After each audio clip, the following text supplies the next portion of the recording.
were talking and you just interrupted. You didn't let them finish.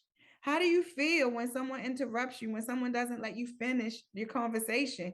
You feel disrespected. You feel unheard. Sometimes you'll feel small. You feel like that person doesn't care, right? So we have to stop doing that because that's how other people feel when we do that.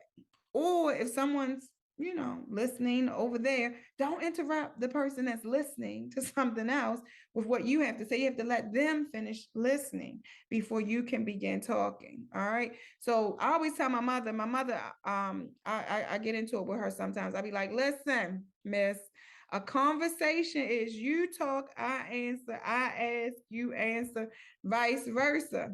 We have to understand that a conversation is actually listening.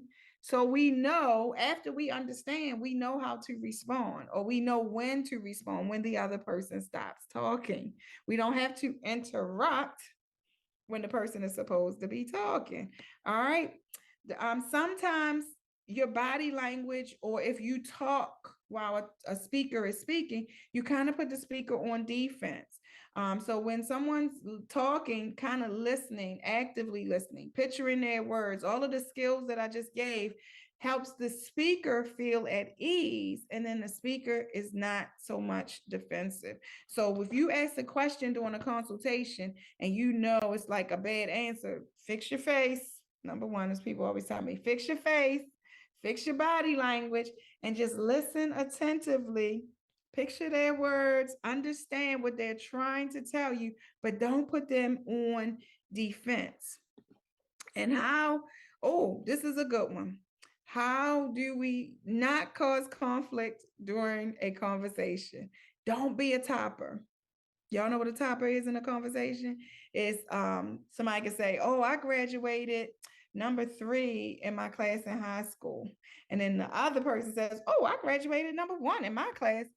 Don't do that. That people do not like when you do that. It sounds like, it's part of the conversation, or you want to have a conversation back and forth. Like, oh, the Me Too symptoms. They call people like Mrs. Me Too or Mr. Me Too. Like, you can be like, oh, I won the lottery in 2012.